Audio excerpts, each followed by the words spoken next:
The key does not fit. She turns it again, slower this time, the way a person does when they are sure. The world has simply made a small mistake that will correct itself. It does not correct itself. The brass slides halfway and stops against something new and unfamiliar inside the lock, and the door that is opened for her on 26 winters does not move. Frances Ellard stood on the second-floor landing of the Harborview building with a paper sack of groceries cradled against her hip and stared at a doorknob she no longer recognized. Someone had replaced it. The old knob had been worn to a soft gold by her own hand. This one was silver and cold and too bright, factory fresh, and below it sat a second lock that had never been there that morning. Snow drifted in through the broken pane at the end of the hall and settled on the runner carpet without melting. The hallway was the same. The radiator still ticked. Only the door had changed, and the door was the one thing she could not walk through. She set the groceries down because her arm had begun to shake, and the shaking was not from the cold. A folded sheet of paper was taped at eye level. She read it twice. The words were polite, and they were ruinous. Notice of unit reclamation. Tenancy concluded. Personal property to be retrieved by appointment only. There was a phone number and a company name she had never heard of, and no signature she could put a face to. 82 years old, a widow of 9 winters, standing in a hallway that smelled of her own life, with a quart of milk going warm at her feet, locked out of the apartment where her husband had died in the back bedroom holding her hand. If a story has ever made you sit a little straighter and wait to see whether goodness still shows up when nobody is watching, stay with this one to the end. It earns the waiting. 2 miles east, where the town road bent toward the harbor, the pines stood black against a white sky. A man named Gabriel Marsh was unloading firewood from the bed of an old green truck, and a German shepherd named Coda was watching him do it. Gabriel was 41 and built like a door, broad through the shoulders with a stillness that made people lower their voices around him without knowing why. He had come home to this stretch of coast 11 months ago and had not yet decided whether home was the right word for it. He had grown up here. He had buried a mother here.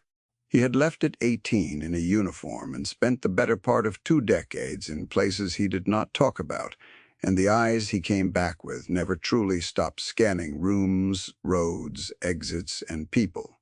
He stacked the wood without looking at his hands. His hands knew the work. Coda lay in the snow at the edge of the woodpile, a working-line shepherd with a black saddle laid clean across a tan body, ears up, dark eyes moving. The dog was not a pet, and never had been. He had served 4 years and come home with Gabriel under a program for handlers who could not stand the thought of their dog going to a stranger, and the 2 of them had an understanding that ran deeper than command. When Gabriel was calm, Coda rested.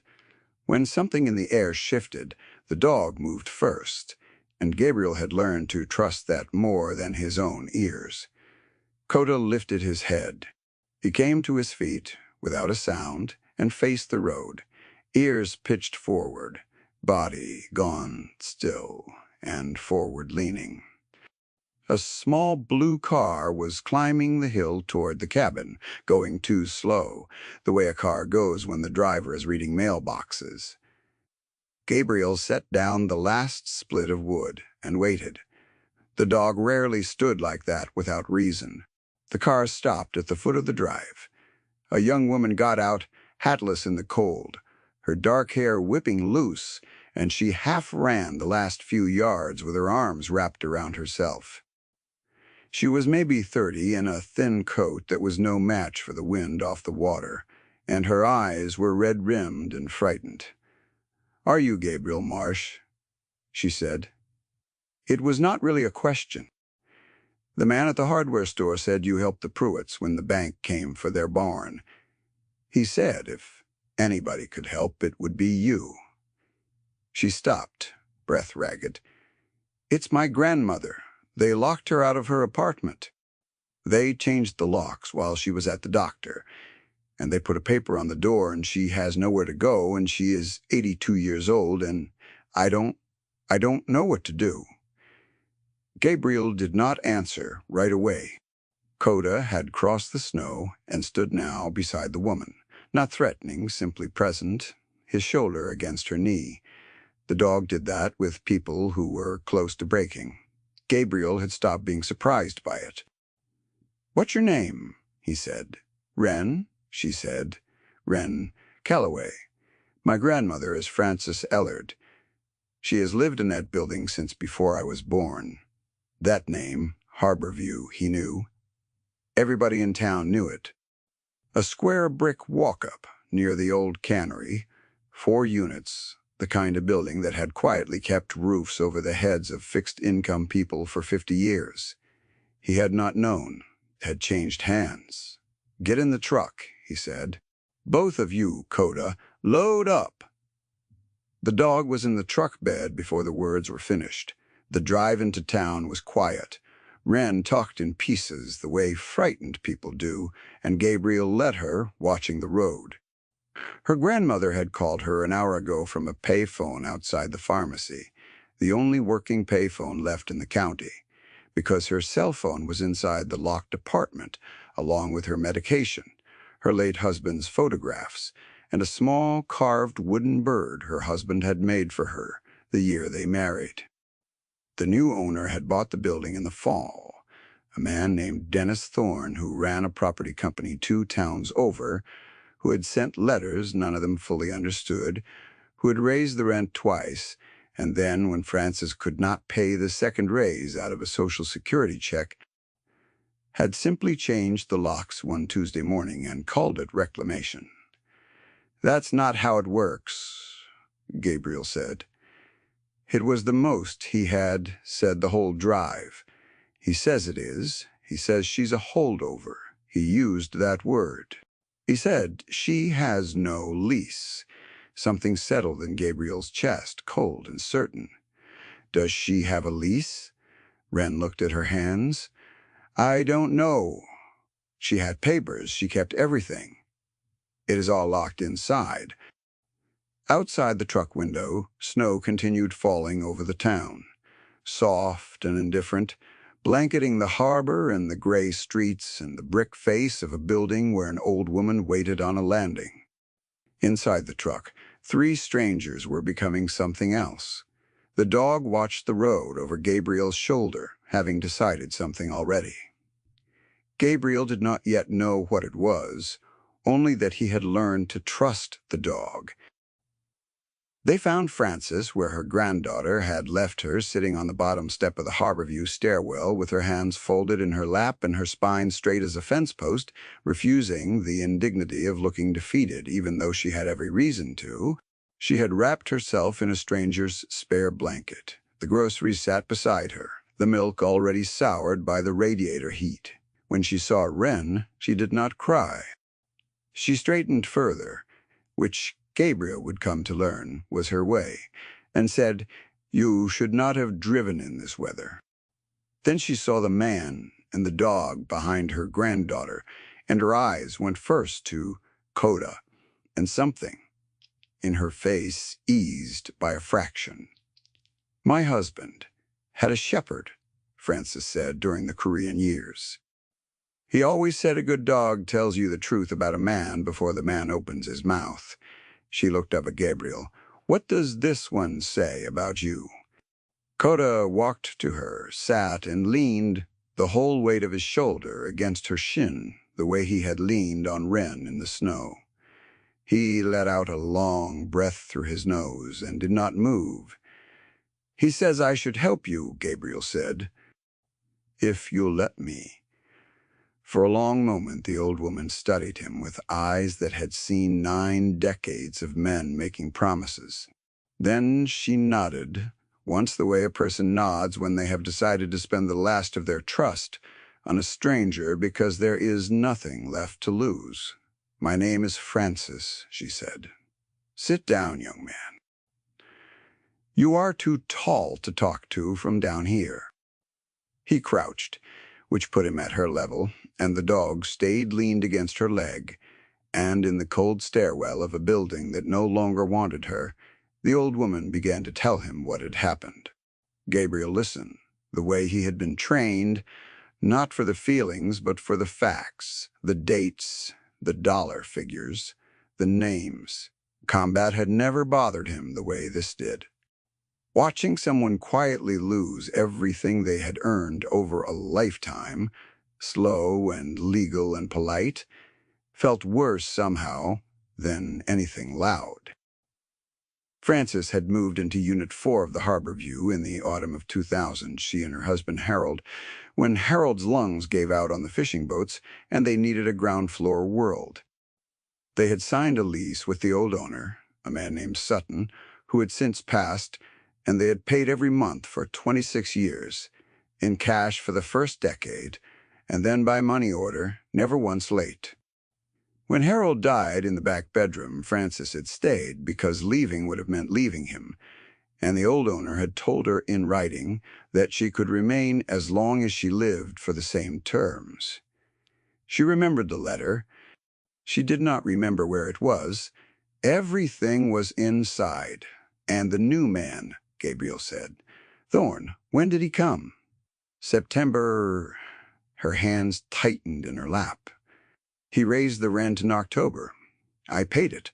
He raised it again in December, near double, and I told him I could not, that my income does not change just because his appetite does. He smiled at me. He has a very good smile. He said if I could not meet the market, I was free to find housing that suited my means." She paused. "This morning I came back from the doctor and my key did not fit." "Did he give you anything in writing before today? Any eviction filing?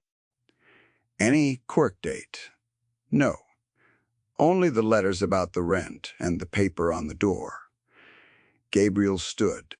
He looked at the door of Unit 4, at the bright new knob and the second lock, and something in him went flat and quiet, the place he went before the hardest things. He had seen men point rifles at him with less cruelty than was contained in that cheap silver knob. "Here's what I know," he said. "I'm not a lawyer. I spent 4 years as a unit liaison, which meant reading contracts and regulations so nobody under me got cheated by fine print. A landlord cannot change your locks to force you out. Not in this state, not in any state I've ever served in. That's not eviction. That's an illegal lockout, and the law has a name for it and a penalty for it. He needs a court. He needs a judge. He needs a sheriff to serve papers and a date, and your chance to stand in front of someone in a black robe and say your piece." He looked at her. He skipped all of that, because he was betting an old woman with no lawyer wouldn't know the difference. The hallway was silent except for the ticking radiator.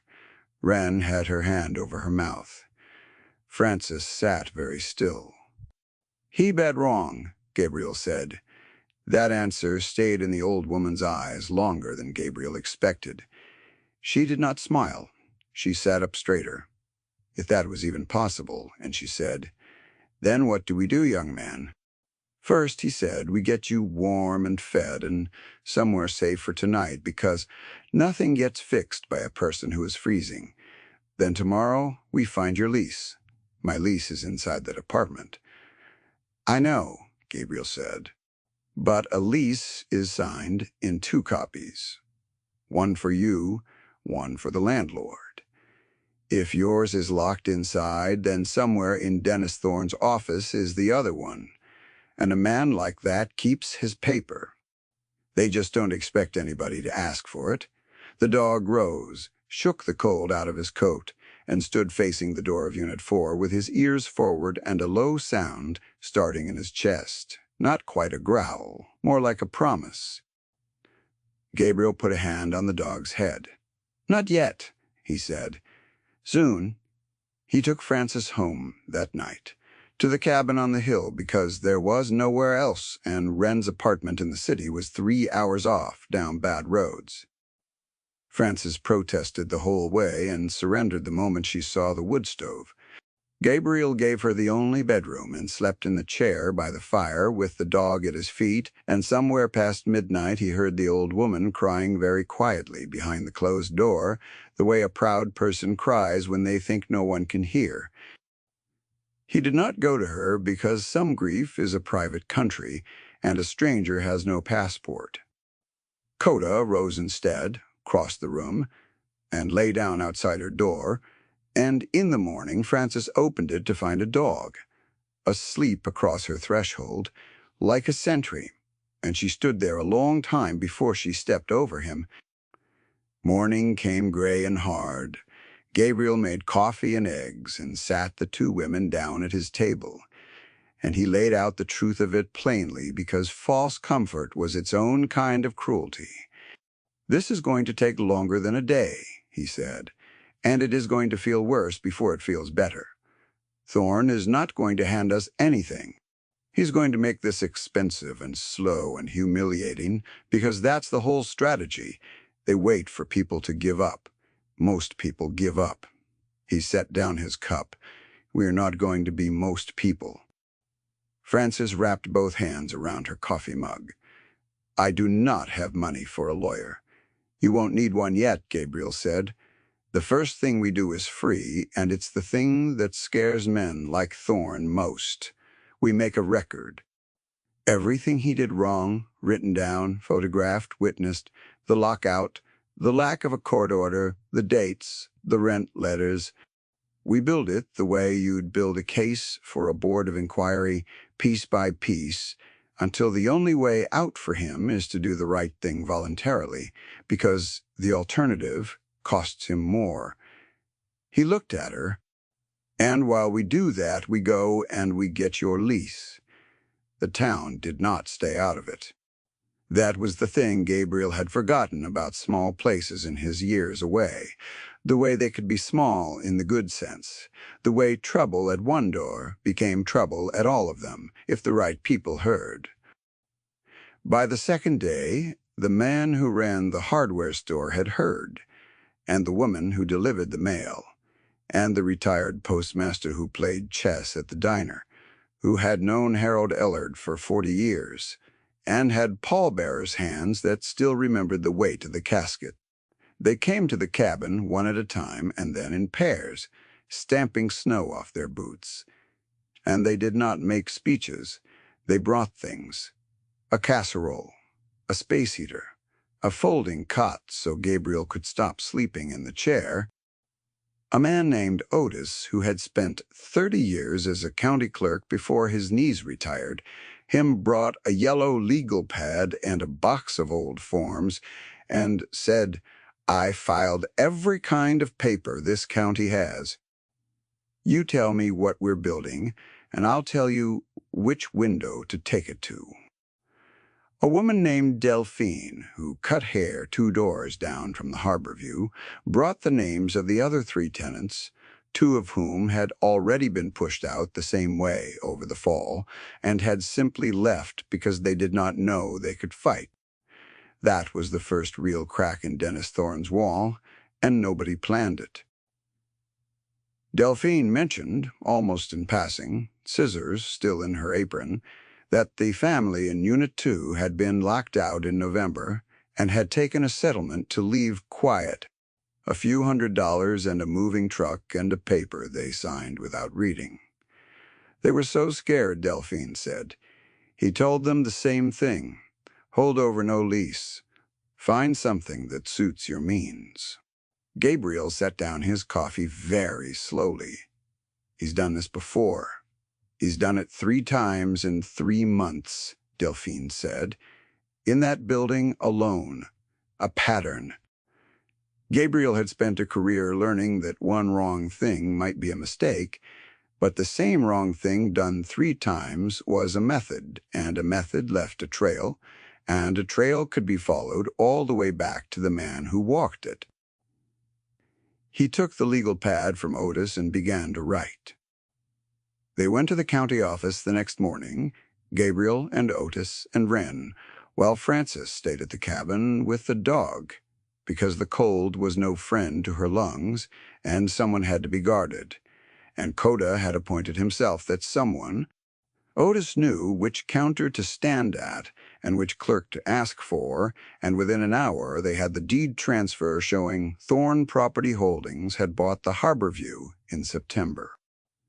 Otis found something else by pulling the file on the building's previous owner. When old Sutton died, his estate had been settled in probate court, and probate files were public, and inside the Sutton estate file was an inventory of his assets that listed, in a clerk's flat handwriting, the Harborview building and the 4 active leases that came with it as encumbrances on the property. 4 active leases, listed by unit. Unit 4, Tenant Ellard, term described as life tenancy at fixed rate per a recorded addendum. Otis went pale and pleased at once, the way a man does when 30 years of knowing where the bodies are filed finally pays off. "It's recorded," he said Frances. The old man recorded the addendum. "He didn't just write you a letter. He filed it with the deed, which means it runs with the land, which means Thorne bought this building with your lease attached, whether he likes it or not. He bought it knowing. He had to know. It's in the chain of title." "Can we get a copy?" Gabriel said. "We can get a certified copy," Otis said. "Today, for about the price of lunch, it cost $4. The clerk stamped it and embossed it and handed it across the counter, and Gabriel held a certified copy of the recorded addendum, signed by a dead man named Sutton, recorded in the county registry 11 years before Dennis Thorne ever heard of the building. It should have been over right there. It was not, because men like Thorne do not lose to a piece of paper they can pretend not to have seen. And Gabriel knew it, so he did not celebrate. He folded the certified copy into an envelope and put it inside his coat against his chest. And that night he made 3 copies at the library and gave 1 to Otis and 1 to Wren, and kept 1 himself, because a single piece of paper can be lost, and a man who has built a strategy on lost paper knows exactly how to make more of it disappear. The next blow came the way Gabriel had braced for, and Frances had not.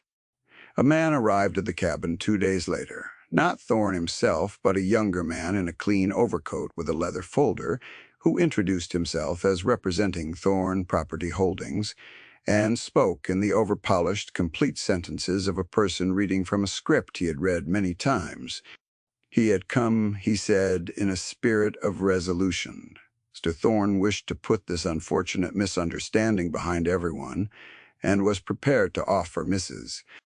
Ellard a generous relocation allowance and help finding a suitable senior community in recognition of her long tenancy in exchange for a simple release. He set a check on the table. The number on it was larger than Frances had seen in one place in years. Beside it, he set a single sheet of paper and a pen. Frances looked at the check for a long moment. Gabriel watched her look at it, and he understood that this was the real attack, not the locks, not the letters. This was the one that worked. Tired old people looked at a number like that and thought of the fight ahead, the cold, the lawyers, the months, the indignity, and they signed because a few $1,000s in hand felt like mercy compared to a war they did not believe they could win. "It is a great deal of money," Frances said quietly. "It is a sensible resolution," the young man said. Coda, who had been lying by the stove, stood up.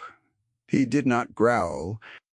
He simply walked to the table and put himself between Frances and the man in the overcoat and sat down, facing the visitor, ears forward, and stared, and the young man's hand drifted back from the table without his quite deciding to move it. Frances reached out and rested her hand on the dog's head. "My husband built me a wooden bird," she said to no one in particular, in the steady voice of a woman thinking out loud. KK, it is sitting on the windowsill of an apartment your employer locked me out of, and he carved it the winter we married from driftwood off the Canary Beach, because he could not afford a ring with a stone in it and wanted to give me something that came from this place. It is worth nothing. I would not trade it for that check or 10 of those checks. She lifted her eyes. Tell Mr. Thorne I am not for sale, and neither is my home. And tell him the next person who comes to my door had better be a sheriff with a court order, because that is the only door key the law allows him. The young man took back his check and his pen and his unsigned paper and left without another word, and his car fishtailed once on the icy drive in his hurry to be gone, and Gabriel watched it go and felt something he had not felt in a long time. It took him a moment to name it. It was pride, not in himself. In her, that was the right answer, he said. I am 82 years old, Francis said. I have buried a husband and 2 brothers and most of my friends. I am not afraid of a man with a good smile and a leather folder. Her hands were shaking. He noticed and said nothing because she was not asking him to. What came next was the part Gabriel had feared, where a cornered man stops being polite. The morning after the offer was refused, Gabriel drove to the Harborview to photograph the door for the record, and found the notice on Unit 4 taken down and a new one put up. A printed eviction notice, this time official-looking, citing Francis by name as an unlawful holdover and demanding she remove her property within 72 hours or it would be disposed of. It was not a court order. It had no judge's signature, no docket number, no seal. It was a costume of a court order made to frighten a frightened person into running. Taped beside it, smaller, was a second notice declaring the building unsafe and scheduled for renovation. The kind of paper that could be used later to claim her belongings had been cleared out for safety rather than stolen. Gabriel photographed all of it. Then he stood in the cold hallway and understood the shape of the whole thing at last. Thorne would not let this reach a real court if he could help it, because a real court would see the recorded addendum and rule against him in an afternoon. His entire strategy depended on Francis never reaching a courtroom. He would frighten her out, or pay her out, or simply throw her belongings into a dumpster behind a sign that said renovation and dare a dead woman's family to prove otherwise. The locks had only been the opening move. The black moment came 3 days later, and it came through the one door Gabriel had not thought. To guard Otis called the cabin in the early morning, his voice careful in a way that made Gabriel set down his coffee. The certified copy of the addendum, the one filed in the county registry, the original public record, had been pulled. Not destroyed, that was impossible, but the registry's working copy had been checked out under a records request and not returned, and a note in the file showed the document was subject to a quiet title action Thorne Property Holdings had filed, claiming the addendum was fraudulent, recorded without proper authority by a Sutton estate that no longer existed to defend it. It was nonsense. It would lose. Losing would take months, though, and months were exactly the weapon. A cloud on the record meant that to any sheriff or quick-moving court, Francis Ellard's lease was now disputed, and a disputed lease was no shield at all against a man patient enough to wait an old woman out. He found the recorded copy, Otis said heavily. I should have seen it coming. He's been in the chain of title the whole time. He knew it was there before we did. He's not pretending he didn't see your lease, Gabriel. He's arguing the lease was never real. Gabriel sat very still. Across the room, Francis was at the window with her coffee, watching the snow, and she had heard enough of the call to understand. Her shoulders had dropped.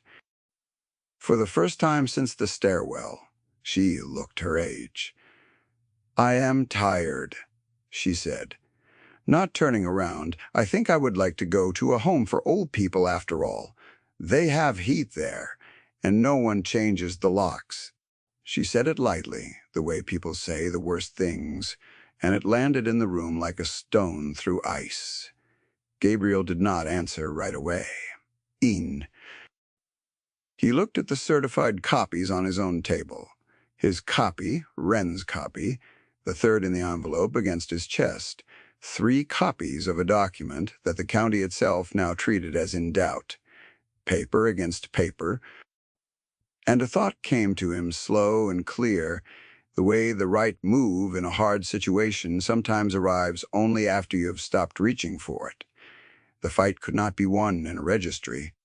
Thorne was better at registries than they would ever be. He had files and lawyers and time, and on the paper battlefield of certified copies and quiet title actions he could bleed an 82-year-old woman dry. His method, though, rested on one thing, the same thing every time, in Unit 2 and Unit 3 and now Unit 4. He depended on no one ever saying the truth out loud where other people could hear it. He worked in mailed letters in private offices and quiet settlements signed by frightened people who did not read what they signed. His power was silence. The recorded lease was not just a legal document.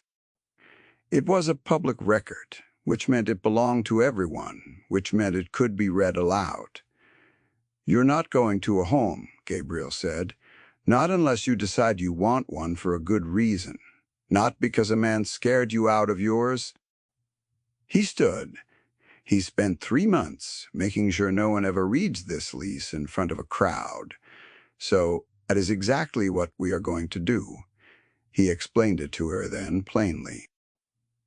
The town held its select board meeting on the first Monday of every month in the old Grange Hall, open to the public, on the public record, with the local paper's one reporter taking notes in the back row. Anyone could speak.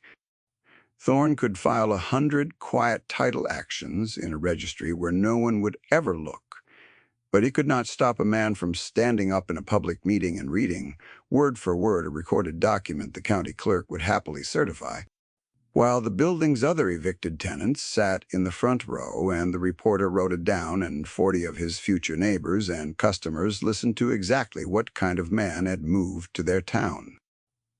"It will not be a court," Gabriel said. "No judge will bang a gavel. It will be the one thing his whole strategy cannot survive, which is daylight. He needs you alone, and quiet, and afraid. We are going to put you in a room full of people who knew Harold, and we are going to read your husband's lease out loud, and we are going to ask Dennis Thorne in front of all of them to explain why he changed the locks on the woman that lease protects." Frances turned from the window. Something had come back into her face. Not hope exactly, but the older and harder thing that comes before hope. "He will be there," she said. "He sits on the Harbor Development Committee. He is always at those meetings smiling at everyone." "I know," Gabriel said. "I checked. That's why we do it there." The week before the meeting was the longest of the whole ordeal. Otis got a fresh certified copy of the recorded addendum from a registry office 2 counties over, where Thorne's records request had no reach, and he notarized Frances's own sworn statement of the facts.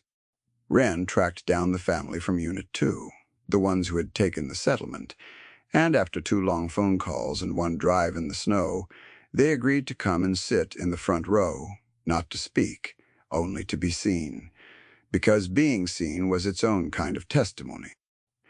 Delphine spread the word, the way only a small-town barber can, not as gossip, but as invitation. And by week's end, half the town knew something would happen at the Grange Hall on Monday, with an old woman and a Marine, and a dog at the middle of it. Gabriel prepared the way he prepared for everything, completely and without drama. He read the addendum until he knew it by heart, and the state statute on illegal lockouts until he could quote the section number. He wrote nothing fancy and rehearsed nothing, because the power of the thing was not in performance. It was in the plain words of a dead man keeping a promise to his wife, read in a clear voice in a quiet room. The only thing he could not prepare was Frances, who grew quieter as Monday came. The night before, she sat by the stove a long time with the dog's head in her lap and finally said, "What if he stands up and makes it sound reasonable? He is very good at that. He makes terrible things sound like simple business." "He probably will try," Gabriel said. "Men like that always sound reasonable right up until you read the document out loud. The document doesn't care how he sounds." He crouched by her chair. "You don't have to say a word, Frances. I'll read it. You just have to sit in the front row in your good coat and let them see you, that's all." Let them see exactly who he locked out in the cold. She nodded. Her hand moved in the dog's fur. "Harold would have liked you," she said. He had no patience for men who hid behind paper. He used to say, "A coward writes a letter, and a man speaks to your face." The Grange Hall was full. Gabriel had not expected that, and it told him something about the town he had been too long away to remember. People stood along the back wall. The reporter from the weekly paper had brought a second notebook. The family from Unit 2 sat in the front row exactly as promised, the parents stiff and uneasy and present. Otis sat with his box of certified copies on his knees like a man guarding ammunition. Delphine had closed her shop. Early, Wren held her grandmother's hand. And Frances Ellard sat in the second row in a dark wool coat that had been her good coat for 30 years, her back straight, her hands folded, an 82-year-old widow who had decided not to disappear. Gabriel stood against the side wall with Coda at his knee, the dog calm and alert in a plain leather collar drawing every eye that wandered, because a German shepherd sitting motionless in a town meeting is a thing people notice. He had not brought the dog for effect. He had brought him because the dog had earned the right to be there, and because Frances was steadier with the dog in the room. Dennis Thorne sat in the third row on the far side in a clean charcoal overcoat, and he had the good smile on, and he nodded at people he knew, and he had clearly expected this meeting to be about the harbor development grant and nothing else. The board worked through its agenda. A culvert, a plow contract, the harbor grant, on which Thorne spoke smoothly for 4 minutes about partnership and revitalization and the future of the waterfront, and several people nodded, because he was genuinely good at sounding like the future. Then the chair, an unhurried woman named Hollis, who had run the board for 11 years, asked if any member of the public wished to address the board on a matter not on the agenda. Gabriel stepped forward. He gave his name. He said he was a Marine veteran recently returned to the area and wished to read into the public record a document concerning the Harborview building near the cannery, a public document recorded in the county registry, and he had brought a certified copy the board's clerk was welcome to verify.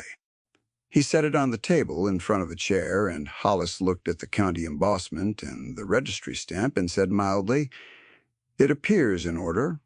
Go ahead." The room was very quiet. Even the radiators seemed to hold their breath. Gabriel did not raise his voice.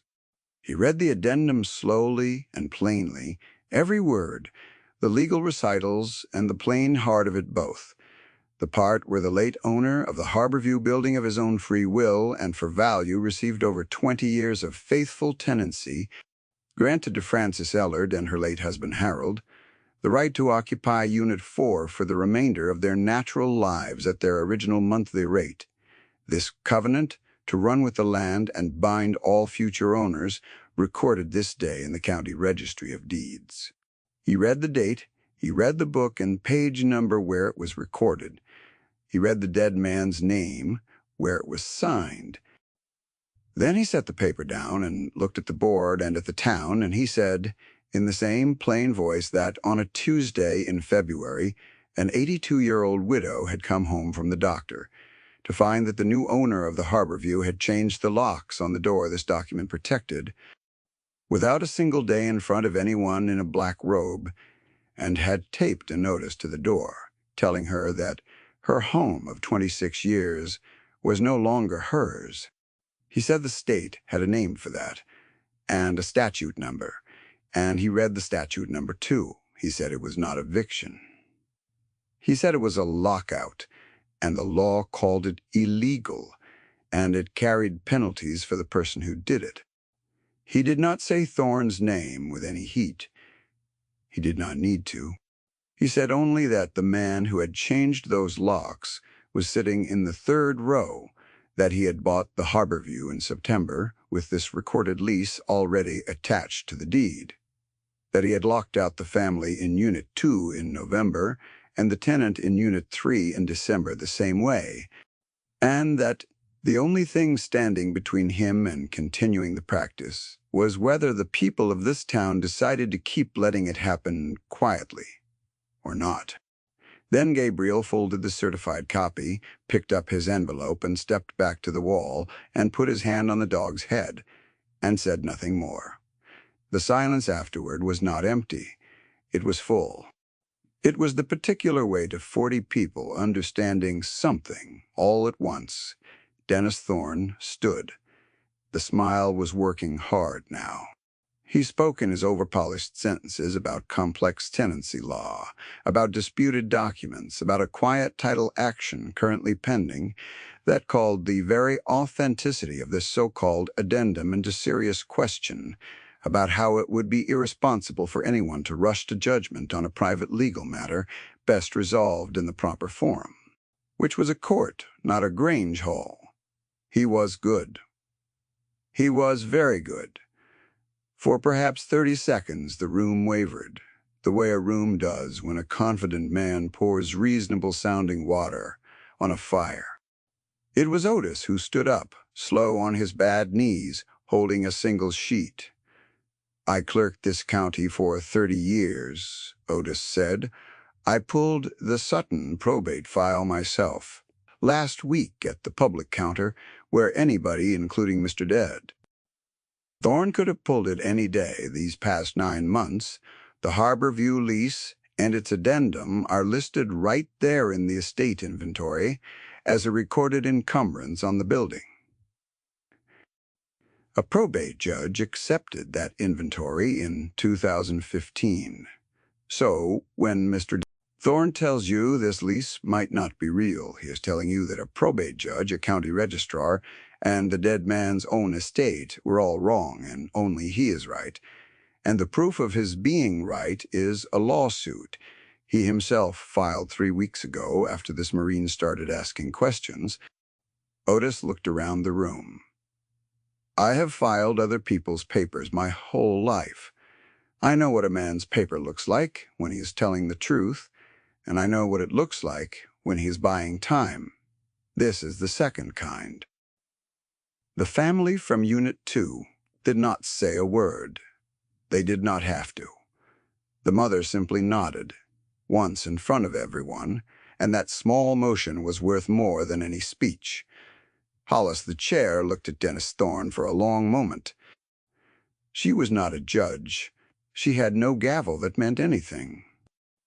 She did have 11 years of running rooms in a town watching her, and she said, in the mild voice she used for everything, that while the board could not rule on a legal dispute, it could certainly note for the record that it had received credible information about a possible pattern of illegal lockouts in town. That it would be forwarding that information to the State Housing Authority and the County District Attorney, both of whom took such matters seriously, and that the Harbor Development Committee might wish to reconsider any partnership pending the outcome. She asked the clerk to enter the certified copy of the addendum into the meeting record. The reporter in the back wrote very fast. Dennis Thorne's smile did not survive that. He gathered his overcoat, said something about consulting counsel and the proper form, and left, and the door of the Grange Hall closed behind him. And that was the last the town saw of him in any room where people could ask him questions to his face. The quiet title action he had filed was dismissed. 2 months later, withdrawn by his own lawyers, the way such things are quietly abandoned once daylight makes them too expensive to keep. The district attorney opened a file. The housing authority opened another. Whether Thorne ever stood in a courtroom himself, the town never quite learned, because men like him have a way of dissolving into other towns and other companies the moment the air gets too clear. He did not get the harbor view, though, and he did not get Francis, and he did not get to do it to anyone else. Here the method only works in the dark, and someone had turned on the lights.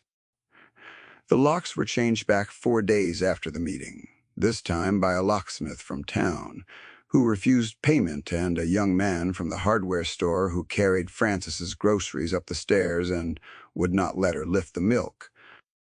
The certified copy of the addendum framed now hung in Otis's office as a kind of trophy, but the original record sat where it had always sat in the registry, restored and uncontested, running with the land as a dead man had intended.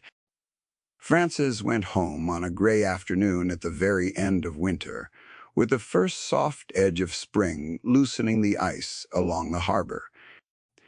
Gabriel drove her, and Wren rode in the back, and Coda sat between them with his head out the cracked window, tasting the thaw. The apartment was cold and stale from weeks of standing empty, and the soured milk had long since been thrown out, but everything else was exactly where she had left it the morning her key stopped fitting. The photographs of Harold on the wall, the bed in the back room, and on the windowsill where the gray light came in over the water, a small carved wooden bird, the color of driftwood, made by a man who could not afford a ring with a stone in it, sitting exactly where it had sat for 55 years. Frances picked it up. She held it in both hands and ran her thumb along the wing, the way she must have done 10,000 times. And she did not cry, because she had decided long ago that this was a home for laughing more than weeping. She set it back on the sill, facing the harbor, the way Harold had always set it. Gabriel built a fire in the old radiator's stead, checked the new locks twice out of habit, and made to leave, because the job was done and a stranger has no passport in the country of another person's homecoming. Frances caught his sleeve at the door. "You'll come back," she said. It was not a question the way Wren's first words to him had not been a question. "You and the dog for supper, often." Gabriel looked down at her hand on his sleeve, an old hand, spotted and strong. He had spent 11 months not deciding whether this coast was home. He had crossed 2 oceans and a dozen borders, and had never once let a place put a hand on his sleeve and ask him to stay, because staying was the one maneuver he had never learned. He thought of the cabin on the hill, the empty chair, by the fire, and the way the dog had lain across this woman's threshold like a sentry, choosing her before Gabriel had chosen anything at all. The dog moved first. Coda walked past Gabriel's legs into the apartment, crossed to the windowsill where the wooden bird caught the last of the light, turned around 3 times on the braided rug, and lay down with a long sigh, as if he had finally arrived somewhere he had been walking toward for a very long time. Gabriel watched the dog settle, and he understood, the way he had learned to understand, that the dog had told the truth about a thing before the man could find the words for it. "Often," he said. "We'll come often." He stayed for supper that night, and the dog slept by the windowsill under the wooden bird, and outside the window the ice let go of the harbor a little more, and a town that had remembered how to look after its own, settled into the early dark, with one less empty room in it. Frances Ellard fell asleep in her own bed in her own home, under a roof a dead man's promise had kept over her head, and the last thing she heard was the dog, breathing slow, and even in the next room, telling the truth about the place, the way good dogs do. If you have stayed with this story all the way here, then you already know it was never really about a lock. It was about whether the world still has people in it who will stand up in a bright room and read the truth out loud for someone too old and too tired to read it for themselves. It does. They are quieter than the cruel ones, and they move slower, and they often arrive pretending they only came to see about the dog. Still, they come when you are old, when you are alone, when someone with a good smile and a leather folder tells you that you are no longer wanted in the only home you have. May you find a plain and patient person who knows that a promise written down is a promise still, and a town that remembers your husband's name, and a good dog who tells the truth about people before they ever open their mouths. May your locks always turn for you. May your door always open. May the people you have loved keep watch over your windowsill long after they are gone. May God bless you and keep your home your own, and may you never have to read your own lease aloud to a stranger. Finally, home.